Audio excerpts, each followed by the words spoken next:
Strength Warehouse presents Go Heavy or Go Home podcast. I am your host, Nate Boley. In this podcast, we talk about strength, fitness, nutrition, and all things Strength Warehouse related. Hey guys, welcome back to the podcast. We're going to talk about everyone's favorite topic, and that is nutrition. And I'm sitting here with Coach Tiera, one of our nutrition coaches here at Strength Warehouse. And we're just going to chat about some different techniques that she has used or does use currently to help people realize what they're doing wrong and help them reach the goals that they always wanted, or maybe some goals that they never thought they wanted. So Tiera, go ahead and introduce yourself and just give them a little, again, once over of who you are and what you do here at Strength Warehouse. Cool sauce. Thanks, Nate. So as you guys know, I teach classes here. I'm a personal trainer, so take on private clients. And I handle a lot of the incoming nutrition clients or the intakes that we have. So if we have got a new client signing on and they get a nutrition consultation, they typically do that with myself.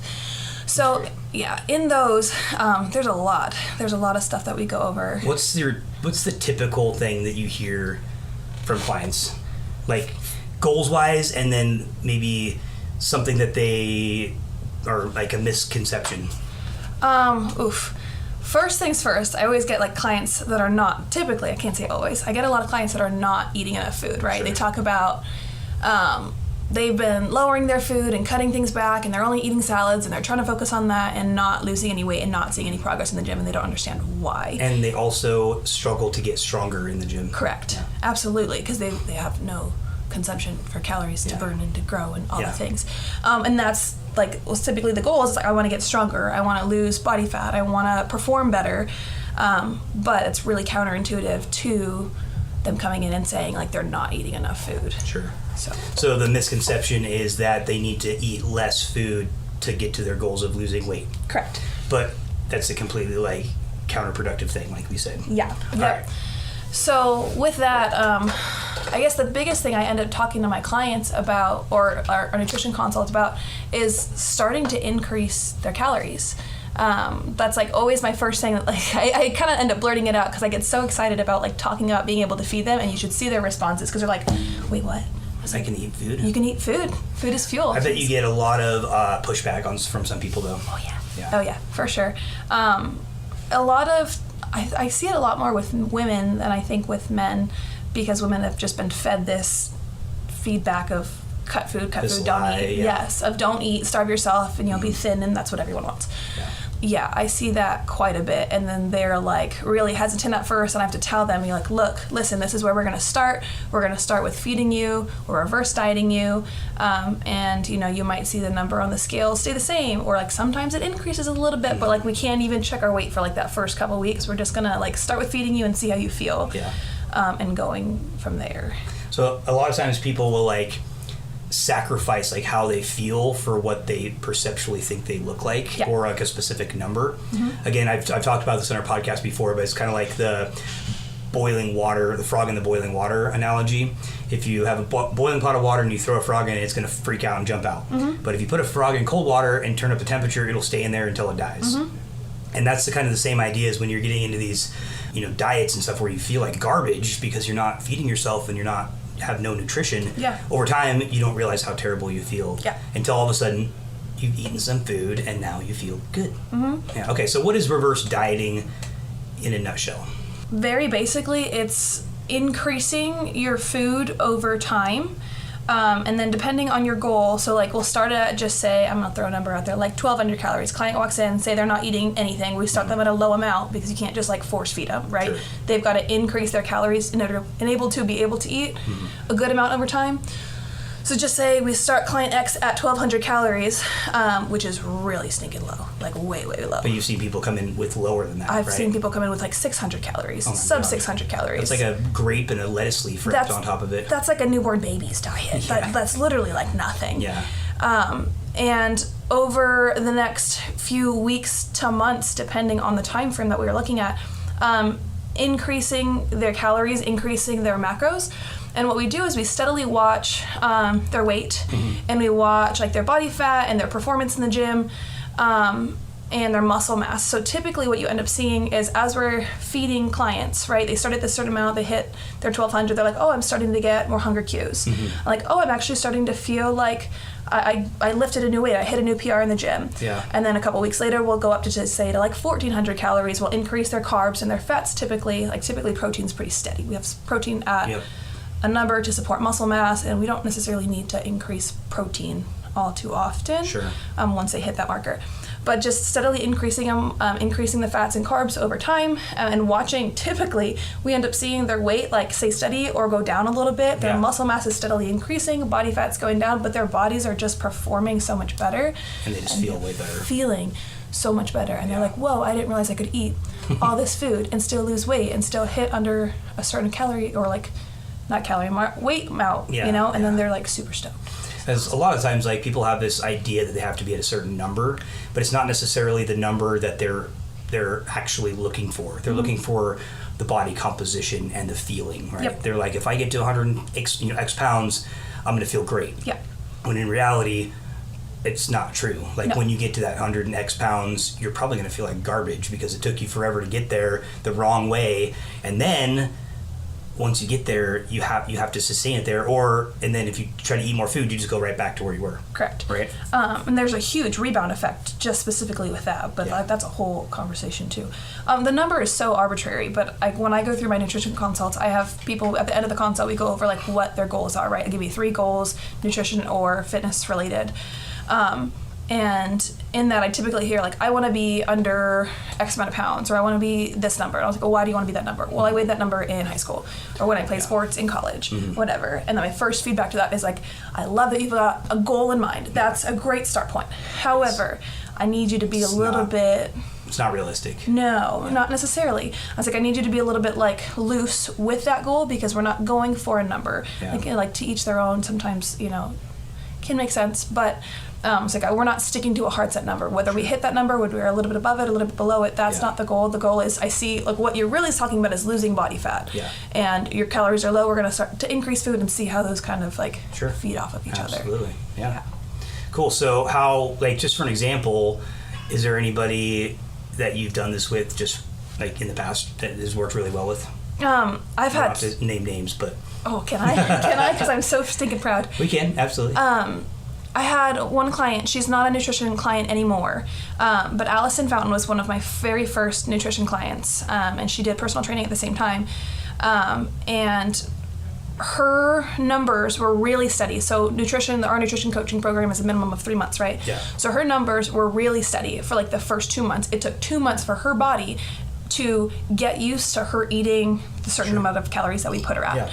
That number is also arbitrary, so we're not going to talk about that calorie amount, but she started at a really low amount, and we started feeding her up to, like, I don't know, 2,000 calories, whatever. And at first, you could tell she's kind of like, you're sure? Resistant. She's like, this is a lot of food. Like, I'm kind of struggling getting there. And I was like, well, when you don't eat, your hunger cues are poor. Your body has nothing to tell you. Like, hey, I'm starving. You haven't been eating very much. By the end of that second month, getting into her third month, she's starting to see progress. And she had hit under a weight number that she hadn't seen in years. And I mean years. And she was so stoked. Like, I took a screenshot of her text because she was freaking out. I remember that awesome. one. Yeah, absolutely, and then a more recent one, which is actually, I've had a couple clients come in lately, and they're eating food. Like, they're coming in with good numbers to eat, which makes me so happy as a coach.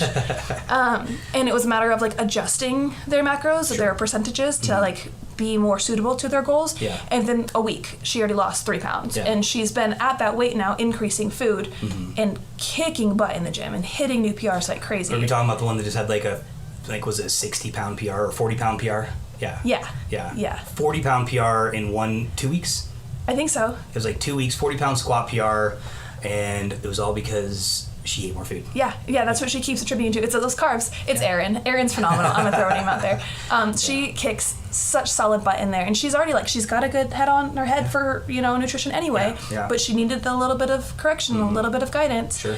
We just talked about last week increasing her fat numbers. She's eating she can be eating 70 grams of fat in a day, which is for some people is unbelievable. Yeah. But she's got such a high calorie amount that she could eat because she works her butt off. She trains like a madman. She's got so much strength. She is the perfect client to to showcase 100% a drop in body fat. I completely agree. Yeah. Gabby's another nutrition client, and I just took or she did her check-in with Megan, and her muscle mass was up, her body fat was down, her weight was down after increasing food after a certain amount of time. She did phenomenal. Did she PR on her last max effort? I think so. Yeah. Her squat wasn't there for one of the days. It's funny how you actually give your body some nutrition and it responds with some strength gains. Yeah.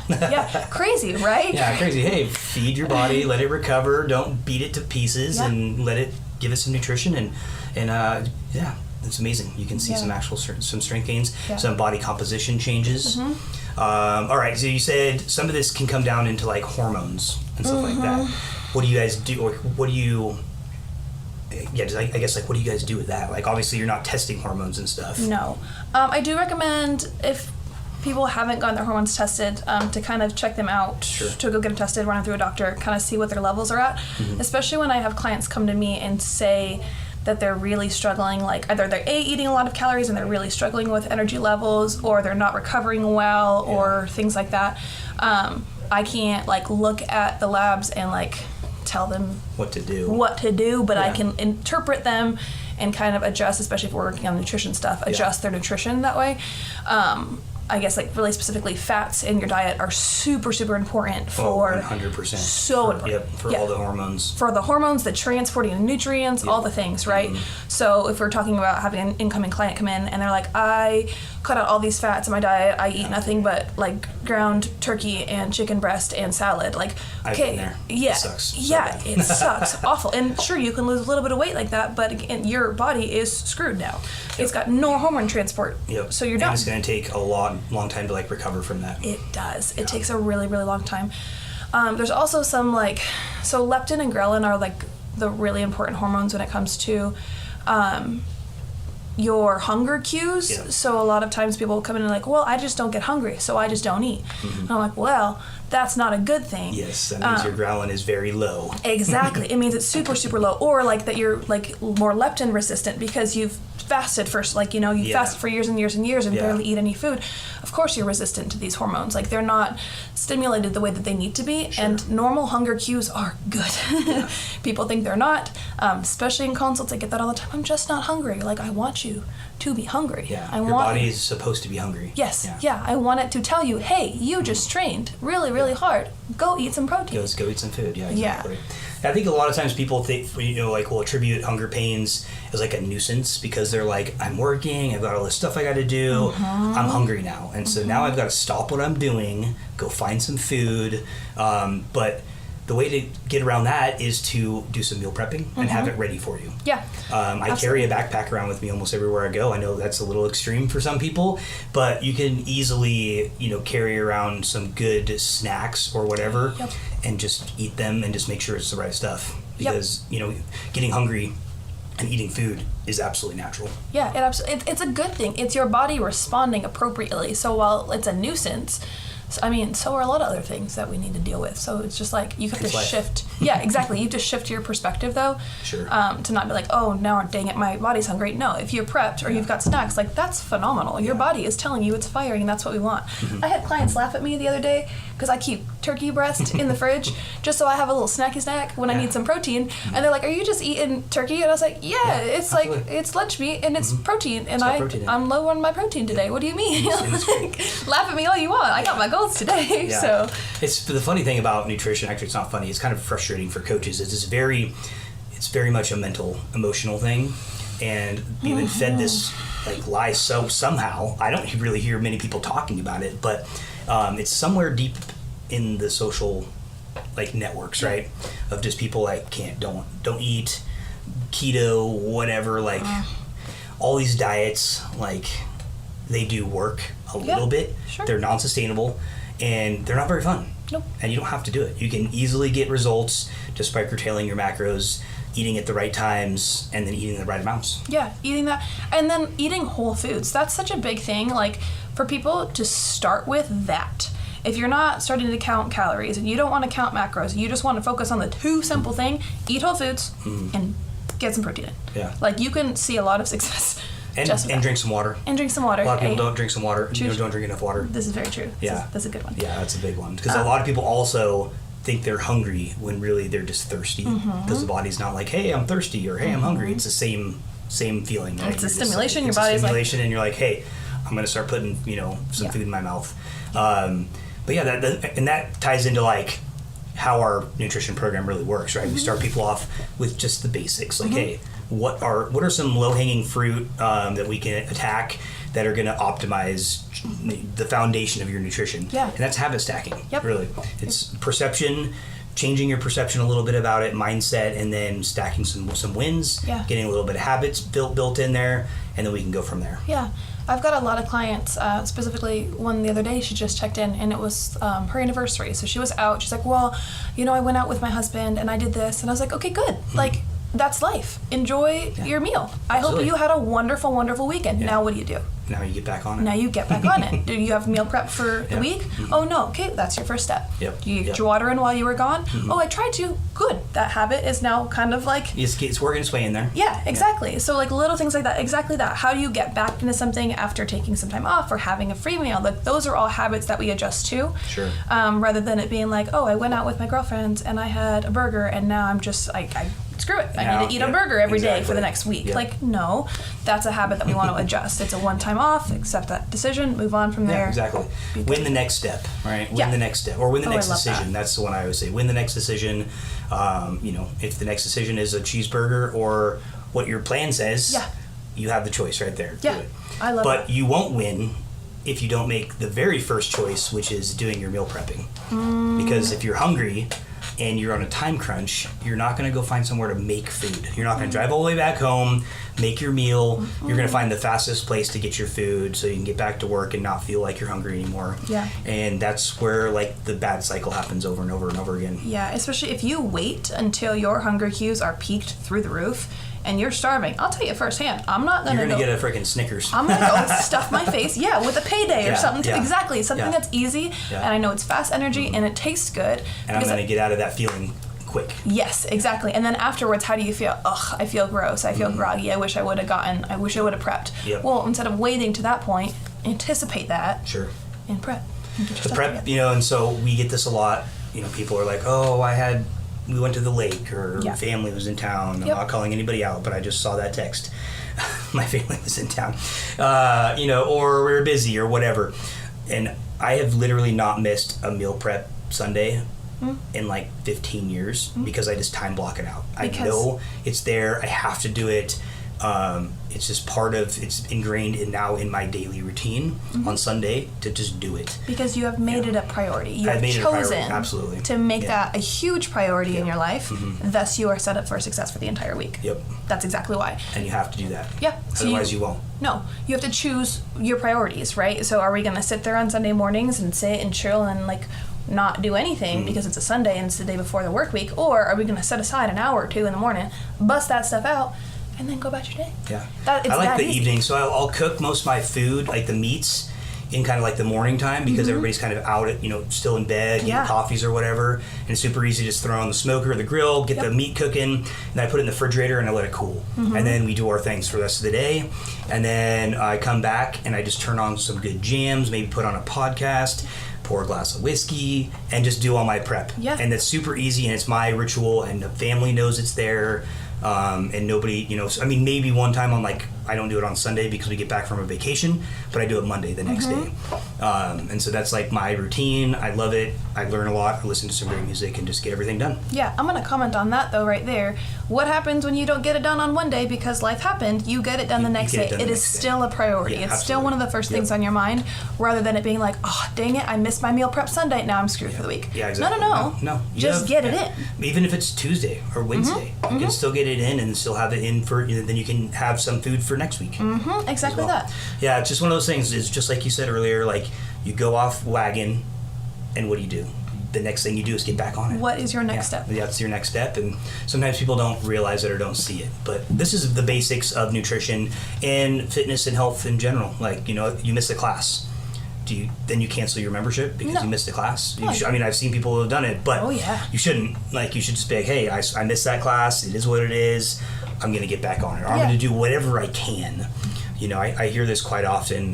People are like, I'm just not getting in as much as I want to, so I'm going to go not do it at all. That's a terrible mindset to have, right? You got to be like, right now, life's really hard, but I'm going to do what I can. Yep. I'm going to get in what I can, whether that's 1 day a week or 5 days a week. Life ebbs and flows. We get it. Sometimes priorities, kids, family, work, whatever.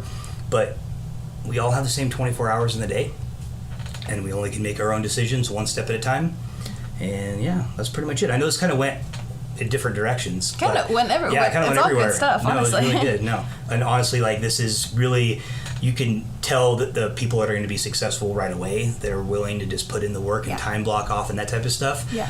And it's the people that aren't, unfortunately, at this point in the game, like, you can kind of tell that. We try really hard to get everybody to succeed, obviously. Yeah, that's our main goal, is just trying really hard. But you can lead a horse to water. You can't make it drink. True. It's such a huge... But you can keep texting it.